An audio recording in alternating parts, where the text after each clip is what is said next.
Hello friends, நான் உங்கள் கிரேஷியா. நம்ம ஊர்லலாம் கோயில் எப்படி இருக்குன்னு உங்களுக்கு தெரியும். ஒடிசாவில் இருக்கிற கோயில் எப்படி இருக்குன்னு தெரியுமா?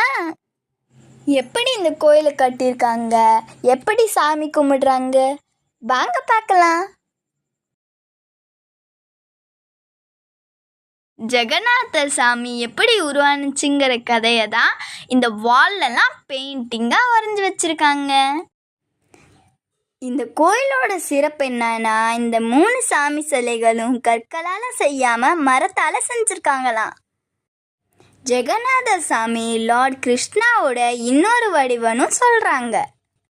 இந்துக்களோட புனித கோயில்களான பத்ரிநாத், துவாரகா, ராமேஸ்வரம் போல பூரி ஜெகநாத் கோயிலும் ஒரு முக்கியமான கோயில். இந்த பூரி ஜெகநாதர் கோயில் 12ஆம் நூற்றாண்டில் கங்கா வம்சத்தை சேர்ந்த அரசன் அனந்தவர்மனால் கட்டப்பட்டது.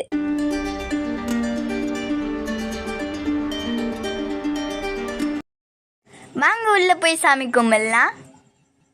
இந்த கோயில் உலக புகழ் பெற்ற பூரி ஜெகநாத் கோயிலோட ஒரு மினி ஜெராக்ஸ்னு சொல்லலாம்.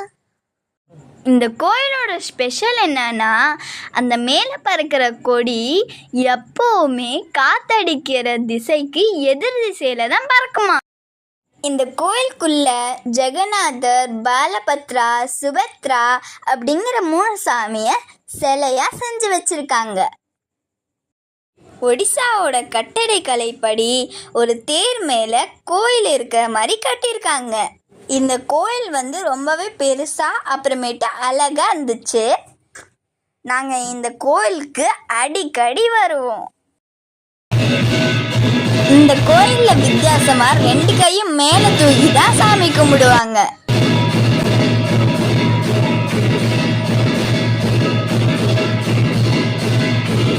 சாமிக்கு பூஜை நடந்ததுக்கு அப்புறமா இந்த இனிப்பை தான் பிரசாதமாக தராங்க.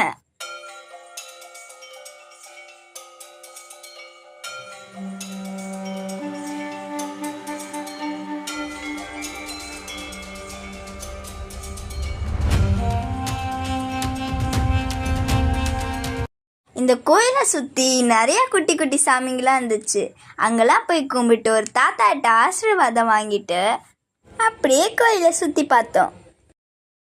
இந்த கோயில் எங்கே இருக்குன்னா, ஒடிசாவோட கடற்கரை ஓரமாக இருக்கிற பாரதீப்பில் தான் இருக்குது. இந்த வீடியோ உங்களுக்கு பிடிச்சிருக்குன்னு நம்புகிறேன்.